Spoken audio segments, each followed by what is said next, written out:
Όπως είπαμε νωρίτερα, και παγκόσμιο κύπελο μαραθωνίου. Ήδη ξεκίνησε από το 1997 να γίνεται αυτό. Και τώρα βλέπουμε λοιπόν οι αθλήτριες η κάθε μία να παίρνει μέρος. Να παίρνει θέση για το ξεκίνημα του αγώνα. Να θυμίσουμε εδώ ότι ανάμεσα στις αθλήτριες που αγωνίζονται σήμερα σε αυτό το μαραθώνιο είναι και η Ελληνίδα πρωταθλήτρια, η Αστροπεκάκη. Η οποία έχει 2 ώρες 38 και 24 λεπτά. Το έκανε από τον μαραθώνιο του Παρισιού. Βλέπουμε ήδη ότι ξεκίνησαν οι μαραθωνοδρόμιες, οι οποίοι πάνε πάρα πολύ γρήγορα από ό,τι φαίνεται. Είναι βέβαια αθλήτριες πάρα πολύ γρήγορες, αλλά όλες θέλουν να είναι, τουλάχιστον να ξεκινήσουν, να είναι στο πρώτο γκρουπ, μέχρι να πάρουν τη θέση τους σε έναν αγώνα πραγματικά που απαιτεί πάρα πολύ μεγάλη προσπάθεια, απαιτεί στρατηγική. Ένα αγώνισμα, να πούμε, καθαρά ελληνικό, όπως ξέρουμε. Ο μαραθώνιος ξεκίνησε ένα αγώνισμα ξεκίνησε από τη μάχη του Μαραθώνα. Μετά τη μάχη του Μαραθώνα, παρακαταθήκη λοιπόν μιας μεγάλης μάχης που άφησε τον μαραθώνιο. Πάνω από 1.700 μαραθώνιοι υπάρχουν σε όλο τον κόσμο και εκατομμύρια δρομείς τρέχουν πάνω σε αυτό το όνομα, το μάραθον. Βλέπουμε ήδη οι αθλήτριες, οι οποίες προηγούνται, κυρίως θα πρωταγωνιστήσουν οι αθλήτριες οι οποίες είναι από την Αιθιοπία, την Κένια, την Ιαπωνία και ήδη έχουν πάρει κεφάλι, όπως λέμε, στην κούρσα και πάνε, όπως φαίνεται, σε ένα πάρα πολύ γρήγορο ρυθμό. Οι Κινέζες είναι μπροστά στο ξεκίνημα. Να σημειώσουμε, γιατί έχει πολύ μεγάλη σημασία για τους αγώνες μαραθωνίου δρόμου, ότι ο καιρός είναι καλός. Έχει 27 βαθμούς θερμοκρασία, έχει ήλιο. Τώρα καλός στο μαραθώνιο, θα πούμε ότι είναι λίγο συννεφιά.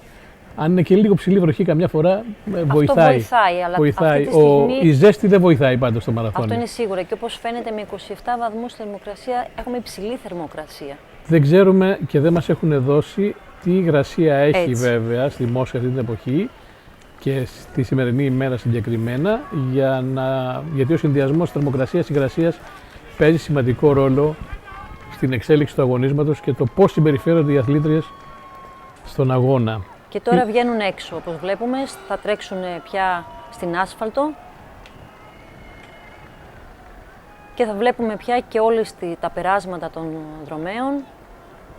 Μπροστά από τις αθλήτριες, όπως βλέπετε, είναι εκείνο το αυτοκίνητο με τους πολλούς φωτογράφους και τις κάμερες που καλύπτουν τον αγώνα. Το Λουζνίκι, το στάδιο, το πρώην Λένιν, είναι στο κέντρο του Ολυμπιακού Πάρκου της Μόσχας, ένα καταπληκτικό πάρκο με πλούσιο σε βλάστηση αλλά και αθλητικές υποδομές. Το κύριο μέρος του αγώνα, θα πρέπει να σας πούμε, ότι γίνεται στη διάρκεια, πλάι μάλλον, στον ποταμό Μόσχοβα, και θα καταλήξουν οι αθλήτριες στην κεντρική πλατεία της Μόσχας, δηλαδή στην κόκκινη πλατεία. Θα έχουμε την ευκαιρία εδώ να δούμε όλη την εξέλιξη της μάχης που θα γίνει ανάμεσα στις κοπέλες που συναγωνίζονται για το καλύτερο σε αυτό το παγκόσμιο πρωτάθλημα, σε αυτό το μαραθώνιο. Να πούμε βέβαια για την ιστορία ότι το παγκόσμιο ρεκόρ, καλύτερη επίδοση στον κόσμο στον μαραθώνιο δρόμο, έχει η Πάουλα Ράτκλιφ από τις 13 Απριλίου του 2003 από το μαραθώνιο του Λονδίνου με 2 ώρες 15 και 25 δευτερόλεπτα. Επίσης το ρεκόρ παγκοσμίου πρωταθλήματος έχει πάλι η Πάουλα Ράτκλιφ από το παγκόσμιο πρωτάθλημα του Ελσίνκι το 2005. Εκεί που έβρεχε συνέχεια. Με 2 ώρες 20 λεπτά και 57 δευτερόλεπτα. Ενώ η τωρινή καλύτερη επίδοση της αθλήτριας που συμμετάσχει εδώ είναι με 2 ώρες 20 λεπτά και 15, και θα δούμε λοιπόν και τι ρόλο θα παίξει σε αυτόν τον αγώνα η αθλήτρια η οποία είναι από την Κένια. Η Γκέπτου. Μάλιστα. Δείτε εδώ πλάνα από το υπέροχο αυτό Ολυμπιακό Πάρκο της Μόσχας, καθώς οι αθλήτριες έχουν ξεκινήσει τον αγώνα τους με πρώτη την Ιταλίδα Στρανέο, η οποία οδηγεί την κούρσα. Βέβαια είναι πολύ νωρίς να πούμε. Πολύ νωρίς, βέβαια. Η αθλήτρια έχει 2 ώρες 28 και 15 δευτερόλεπτα. Καλός ο χρόνος που έχει, αλλά ας πούμε ότι λίγο βιάζεται για το πρώτο ξεκίνημα της κούρσας. Οι Ιταλοί βέβαια έχουν πολλούς και καλούς μαραθωνοδρόμους. Κάνουν μαραθώνιο 2 φορές το χρόνο, τουλάχιστον 2 περιόδους το χρόνο. Κάνουν μαραθωνίο σε κάθε πόλη σχεδόν, μεγάλη πόλη και μικρή πόλη της Ιταλίας.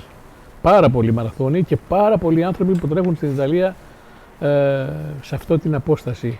Αγαπούν το μαραθώνιο και το δείχνουν. Έχουν κερδίσει 2 φορές. Πέρασε και Αστροπεκάκη. Μόλις πέρασε Αστροπεκάκη την ίδια με τη Ξανθιά. Εδώ την είδαμε μόλις που πέρασε.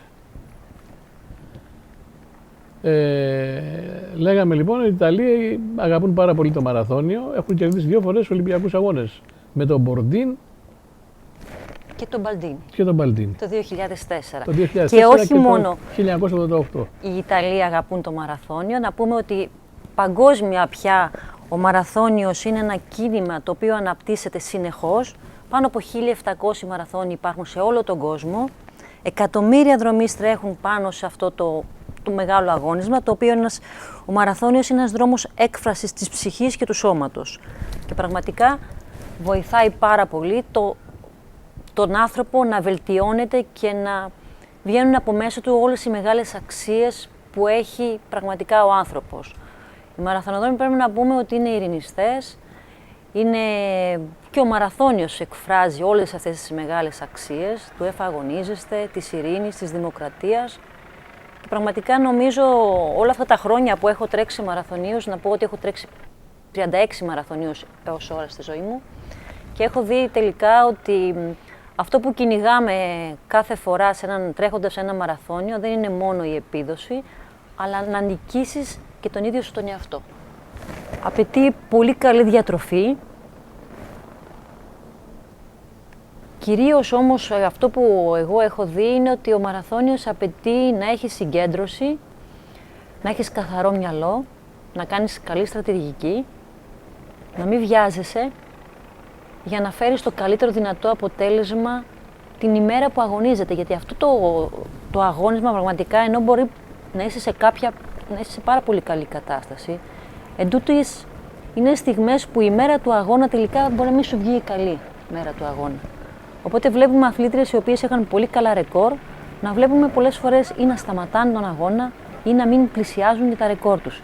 Και κάποιες άλλες αθλήτριες να τις βλέπουμε να πρωταγωνιστούν στο συγκεκριμένο αγώνα. Τώρα τελευταία αποφασίστηκε να υπάρξει ένα παγκόσμιο ρεκόρ μαραθωνίου δρόμου.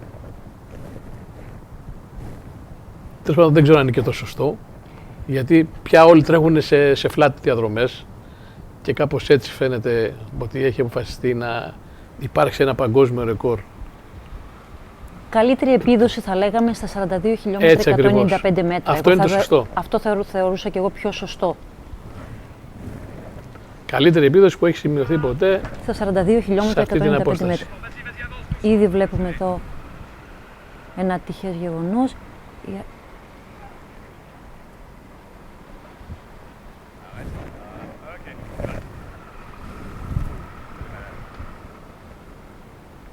Βλέπετε από κάτω 1 λεπτό και 5 δευτερόλεπτα πίσω ποιες αθλήτριες έρχονται. Οι αθλήτες έχουν περάσει ήδη τα πρώτα 5 χιλιόμετρα. Είναι οι 4 καλύτερες. Και πολύ σημαντικές ομάδες και πάρα πολύ δυνατές ομάδες είναι η ομάδα της Ιαπωνίας, της Αιθιοπίας, της Κένιας, της Αμερικής, της Ρωσίας, που πραγματικά, και της Κίνας επίσης. Να πούμε δε για την Ιαπωνία ότι ο μαραθώνιος δρόμος αποτελεί για αυτούς μια φιλοσοφία ζωής. Δεν συγκαταλέγεται. Εδώ βλέπουμε τη Μητρόπολη της Μόσχας, του Σωτήρος, ο οποίος θα πρέπει να πούμε ότι κατεδαφίστηκε το 1930, τότε όταν το κομμουνιστικό καθεστώς δεν επιθυμούσε καμία σχέση με την Εκκλησία. Και τέλος πάντων, το 1995 ξαναχτίστηκε και έγινε όπως ακριβώς ήταν πριν καταδαφιστεί. Και σήμερα είναι από τα σημαντικότερα μνημεία της ρωσικής πρωτεύουσας. Τι έλεγες, Μαρία, και σε διέκοψα? Ότι για την Ιαπωνία ο μαραθώνιος θεωρείται ένα αγώνισμα που εκφράζει πάρα πολύ τη φιλοσοφία τους και τη στάση ζωής τους. Είναι ένα αγώνισμα για αυτούς, επειδή το γνωρίζω πάρα πολύ καλά από τους Ιάπωνες, ότι το θεωρούν πολύ σημαντικό γιατί τι θα σέβουν το μυαλό τους, το σώμα τους, την ψυχή τους, το νου τους, θα έλεγα. Υπάρχουν μεγάλοι μαραθώνιοι που γίνονται στην Ιαπωνία, Ναγκόγια, Οσάκα, και πραγματικά γίνονται πολύ καλές επιδόσεις και από γυναίκες και από άντρες μαραθωνοδρόμους. Χρυσός Ολυμπιονίκης, 2 φορές χρυσός Ολυμπιονίκης. Θρύλος για την Αφρική. Και για το μαραθώνιο, ναι, Αμπέμπε Μπικίλα.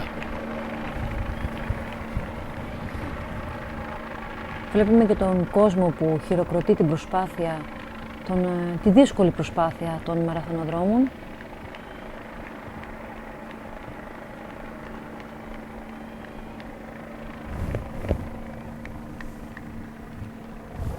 Δροσίζονται εδώ οι αθλήτριες.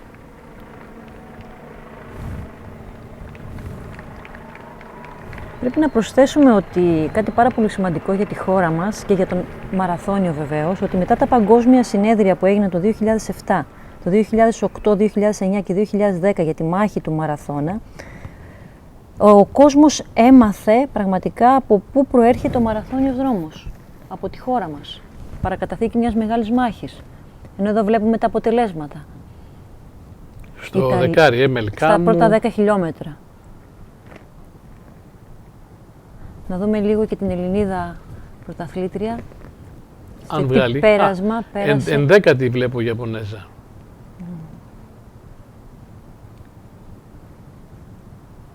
Έχουμε Βόρεια Κορέα.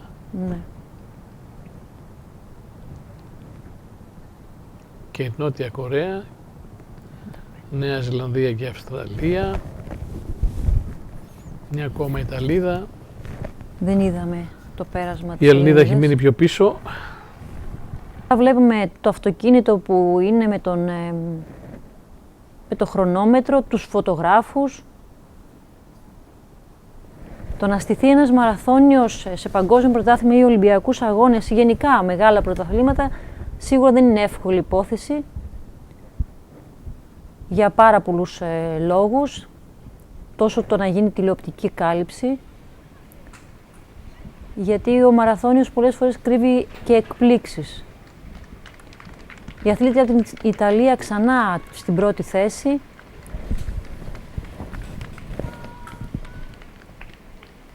Και ακολουθεί η Κένια, η Αιθιοπία, η Ιαπωνία.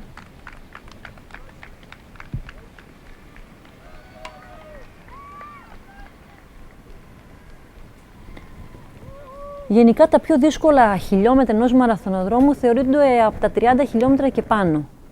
Εκεί λοιπόν ο αθλητής, κυρίως από το 35ο χιλιόμετρο, εκεί είναι που δυσκολεύουν τα πράγματα. Βλέπουμε λοιπόν και στο κεφάλι της αθλήτριας ένα κοκαλάκι με την ελληνική, με την ισπανική σημαία, με τη σημαία της χώρας. Η Ρωσίδα εδώ περνά τα νερά και δροσίζεται αυτή τη στιγμή, γιατί είναι πάρα πολύ σημαντικό να πέφτει η θερμοκρασία του σώματος κατά τη διάρκεια ενός αγώνα, το οποίος γίνεται κάτω από υψηλή θερμοκρασία, 27 βαθμούς Κελσίου.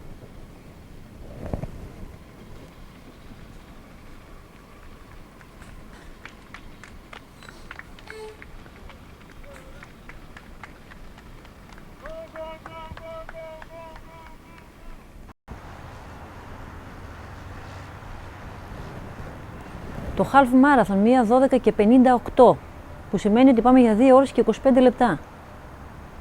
Είναι ακριβώς η μισή διαδρομή του μαραθωνίου δρόμου.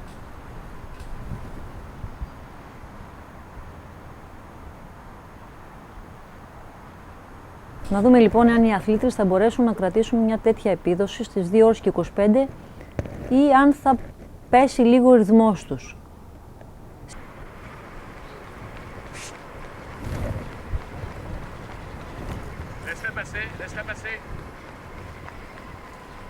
Και απέχει 1 λεπτό και 9 δευτερόλεπτα.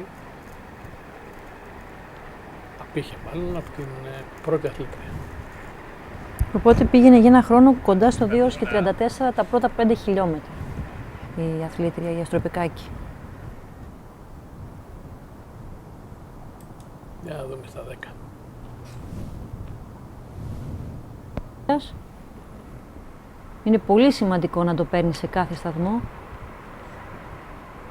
Οι εθελοντές, βλέπουμε τους εθελοντές που βοηθούν στην προσπάθεια του αγώνα και των αθλητριών. Κοίτα πόσο οικονομικό είναι το τρέξιμο στις αθλήτες από την Ιαπωνία, της Κιζάκη. Οι οποίες συνήθως είναι μικρόσωπες και με πάρα πολύ λίγο βάρος.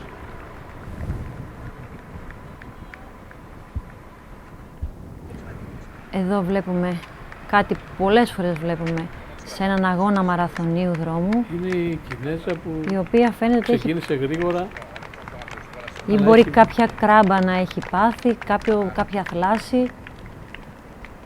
Αλλά από ό,τι φαίνεται προσπαθεί και δεν τα παρατά, ό,τι βλέπουμε, και προσπαθεί να τερματίσει.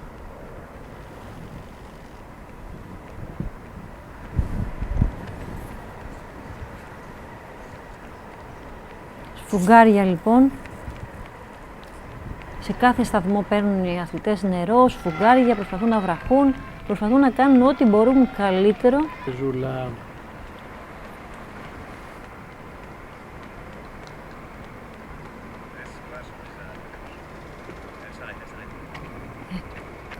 Πολλά προβλήματα λοιπόν να αντιμετωπίσει η αθλήτρια από την Κίνα. Πάρα πολύ μαραθώνιο δύσκολο. Για να τρέξει είναι λιγάκι δύσκολο. Πήγε πάρα πολύ γρήγορα στην αρχή. Το πιο πιθανό είναι, από ό,τι φαίνεται, να έχει προβλήματα με κράμπες. Που αυτό έχει προέλθει από την υψηλή θερμοκρασία. Είναι κάτι πολύ σύνηθες. Να το, πιάνει τη γάμπα της. Τι κάνουμε σε τέτοιες περιπτώσεις? Πολλές φορές κάποια διάταση βοηθά στο να χαλαρώσει λίγο ο μυς και να προσπαθήσεις, να ήδη την περνάνε και άλλες αθλήτριες, και να προσπαθήσεις να τερματίσεις. Πολύ δύσκολο βέβαια, ειδικά σε αυτό το χιλιόμετρο που βρίσκεται η αθλήτρια, είναι πολύ δύσκολο να έχεις άλλα 15 χιλιόμετρα περίπου και να θες να τερματίσεις κάτω από αυτές τις συνθήκες. Με κράμπες, είναι πάρα πολύ δύσκολο. Και βεβαίως ακόμα και χειρότερο είναι να εγκαταλείψεις. Προσωπικά ευτυχώς δεν έχει τύχει να εγκαταλείψω σε μαραθώνιο, γιατί δεν θα το ήθελα ποτέ.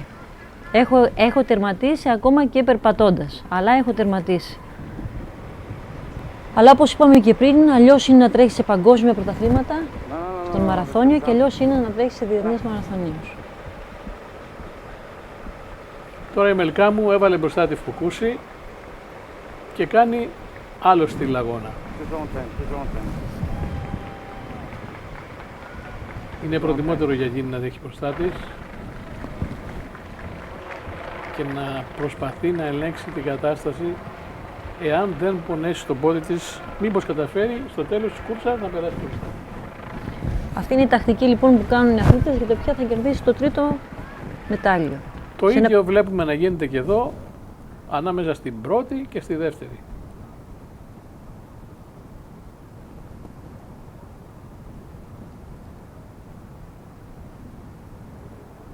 Η πρώτη πρέπει να σκέφτεται κιόλας τι θα ακολουθήσει. Βλέπετε, η Φουκούση έφυγε, η Μελκά μου δεν μπόρεσε. Σταμάτησε, περπατάει. Να τη δω.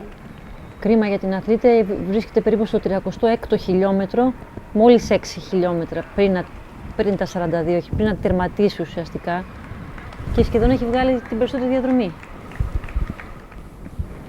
Αλλά είναι αυτό που λέμε, ότι ο μαραθώνιος πάντα έχει εκπλήξεις.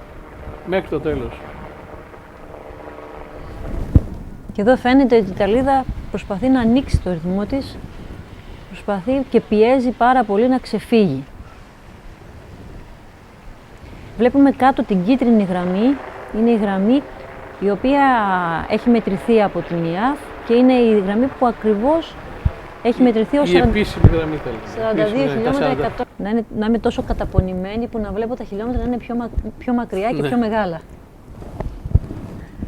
35ο χιλιόμετρο, 2 ώρες, 1 λεπτό και 5 δευτερόλεπτα η προπορευόμενη αθλήτρια και όπως είπαμε πάει για ένα χρόνο στις 2 ώρες και 26 λεπτά. Η Κίπλαγκατ από την Κένια 2 ώρες πάλι ακολουθεί και 1 λεπτό. Από την Αιθιοπία μετά, Μελκάμου. Η Μελκάμου είπαμε σταμάτησε, περπατάει. Αυτό ήταν στο 35.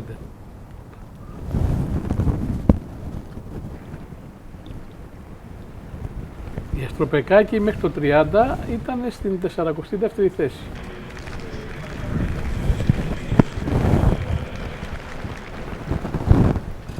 Όχι, το ρίξε. Δεν μπορούσε καν να σηκωθεί. Προφανώς έχει κάπου χτυπήσει.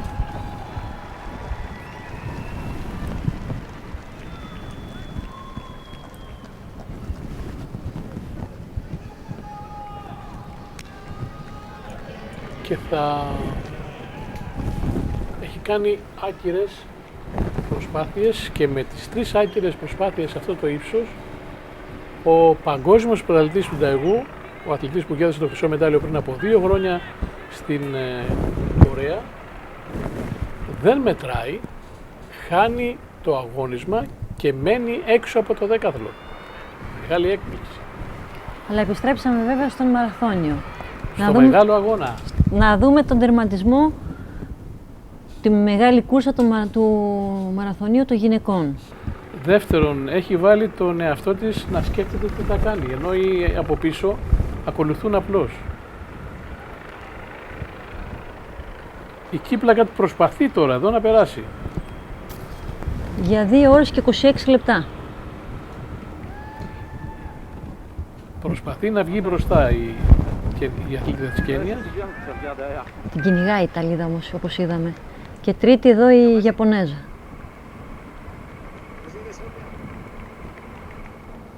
Βγήκε μπροστά. Οι 40 χιλιόμετρα οδηγούσε την κούρσα στραναίο και τώρα κοιτάει πίσω. Και φαίνεται ότι δεν έχει και πολλές δυνάμεις η Ιταλίδα αυτή τη στιγμή. Έκανε όλη τη δουλειά. Μεγάλη αλλαγή κάνει τώρα εδώ η αθλήτρια, η Κίπλαγκατ.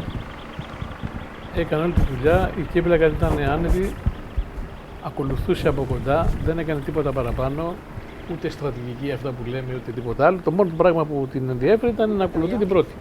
Βέβαια έχει... Να τη φυλάει, όπως λέγαμε. Έτσι. Βέβαια έχει και 2 ώρες, 19 λεπτά και 50 δευτερόλεπτα ρεκόρ. Έχει μεγάλο ρεκόρ. Πολύ μεγάλο ρεκόρ.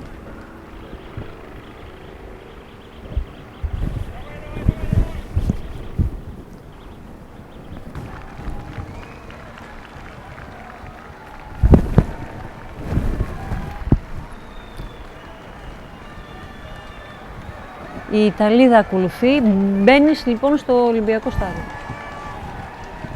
2:24:37. Στην κατηφόρα. Σίγουρα. Από εκεί που πριν 2,5 ώρες περίπου είχαν βγει οι αθλήτριες. Και σίγουρα νομίζω ότι τα πόδια της έχουν φτερά πια. Βέβαια. Τελευταία μέτρα, Πολύ μεγάλη ταχύτητα. 300 μέτρα, 200 μέτρα περίπου για να τερματίσει. Και φυσικά θα δούμε άλλη μια φορά μια αθλήτρια της Κένιας να τερματίζει στην πρώτη θέση. Και μια Ευρωπαία στη δεύτερη, είναι πολύ σημαντικό. 2:25:18. Άλλα 100 μέτρα είναι ο αγώνας. Θέλω να πω, Μαριά, ότι επειδή που λένε σε παραδέχομαι, έπεσες μέσα ακριβώς στον χρόνο. Είπες 2:26 κάτι θα γίνει, 2:26 κάτι θα γίνει. Εκεί. Το ανοίξε τώρα επειδή έκανε την αλλαγή. Πήγε μέσα εδώ και... 2:25:44 λοιπόν. Εντάξει, έπεσες πολύ ωραία. 14 δευτερόλεπτα στη μαραθώνη. Δεν ήξερα το άνοιγμα που θα κάνει. Δεύτερη λοιπόν η Ιταλίδα. Πολύ καλή και η επίδοση της Ιταλίδας. Ωραίος αγώνας. Πάρα πολύ ωραίος αγώνας. Ήτανε πρώτη για 40 χιλιόμετρα, 41. Και να περιμένουμε τη Ιαπωνέζα. Και στο τελευταίο χιλιόμετρο έχει την πρώτη θέση. Άρα είναι ευχαριστημένη. Είναι μια αθλήτρια που πήρε τη δεύτερη θέση. Η πρώτη μεγάλη της διάκριση σε αγώνες για την Βαλερία Στρανέου. Και το πρώτο μετάλλιο του Παγκοσμίου Πρωταθλήματος Στίβου είναι για την Κένια η οποία βέβαια η Κίπλαγκατ, αν έχει όρεξη και δυνάμεις, μπορεί να κάνει και το γύρο του Τριάμβου. Και η Ιταλίδα εδώ λοιπόν, χαρούμενη, δεύτερη θέση.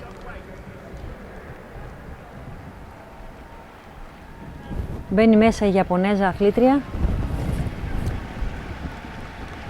Και αυτή φαίνεται να έχει δυνάμει. Κοιτάξτε πώς ανοίγει, γενικά πώς ανοίγουν όλοι οι αθλητές και αθλήτες όταν πάνε να τερματίσουν, εφόσον πια έχει φύγει από πάνω τους όλα αυτά τα χιλιόμετρα. 200 μέτρα ακόμα.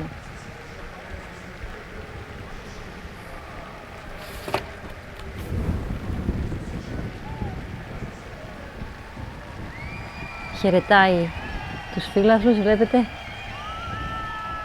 Πετάει και αυτή για τον τερματισμό και το τρίτο μετάλλιο λοιπόν, το χάλκινο μετάλλιο για την Ιαπωνία. Που για άλλη μια μεγάλη διοργάνωση η Ιαπωνία παίρνει μετάλλιο. Πάντα οι Ιαπωνέζες είναι στα πρώτα μετάλλια των μεγάλων διοργανώσεων. 2:27:43 ο χρόνος της. Ενώ βλέπουμε εδώ το γύρο του Θριάβου που λέγαμε για το αν θα το κάνει. Πετύχει κανείς το καλύτερο. Να τα αποτελέσματα του μαραθωνίου. Κίπλαγκατ 2 ώρες 25 λεπτά 44 δευτερόλεπτα. Στρανέο από την Ιταλία 2 ώρες 25 λεπτά 58 δευτερόλεπτα. Και βεβαίως ακολούθησε η αθλήτρια από την Ιαπωνία. Και η κάρτα με τις αθλήτες μέχρι την 18η θέση που έχουμε μέχρι αυτή τη στιγμή. Ο μεγάλος τελικός, τα 10 χιλιόμετρα. Ο Μπεκέλε έχει το παγκόσμιο ρεκόρ με 26:17:53. Πολύ γρήγορος ο χρόνος αυτός. Αθλητές οι οποίοι τώρα θα συμμετάσχουν σήμερα στον αγώνα. Τη Νέα Ζηλανδία, την Κένια, Αιθιοπία, Κένια, Μέξικο, Μπεκέλε.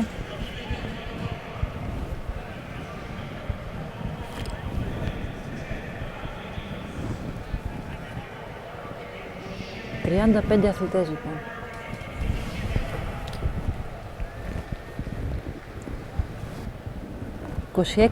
...26-17 το παγκόσμιο ρεκόρ. Και 26-46-31 το ρεκόρ των αγώνων που το έχει ο Μπεκέλε. Ο Κενενίσα Μπεκέλε. Για να δούμε ποιος θα αναλάβει να οδηγήσει αυτό τον αγώνα, αυτές τις στροφές, των 25 στροφές. Στο προηγούμενο παγκόσμιο πρωτάθλημα είπαμε ότι πέρυσι στους Ολυμπιακούς Αγώνες ο Μο Φάρα κέρδισε και τα 5 χιλιόμετρα και τα 10 χιλιόμετρα, κάνοντας τη μεγάλη διαφορά και το μεγάλο μπαμ στους αγώνες αυτούς. Στον Ταεγού πριν από 2 χρόνια ο Μο Φάρα ήταν πρωταγωνιστής μέχρι τα τελευταία μέτρα της κούρσας στα 10 χιλιόμετρα, αλλά έχασε την πρώτη θέση στην τελευταία στροφή, στα τελευταία μέτρα, κατέλαβε τη δεύτερη θέση. Αυτό λοιπόν του στοίχησε και αυτό θέλει να διορθώσει στο σημερινό αγώνα. Θέλει να είναι αυτός που θα κερδίσει την πρώτη θέση. 63 τα πρώτα 400 μέτρα. Πάρα πολύ γρήγορος ο ρυθμός. Περίπου στα 26 λεπτά. Βεβαίως είναι η πρώτη στροφή. Μετά θα πιάσουν ρυθμό οι αθλητές.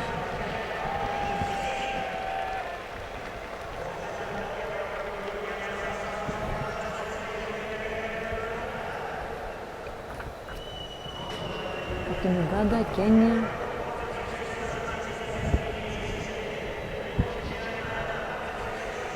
Ο Αϊέκο είναι αυτός που προηγείται. Ο Αϊέκο.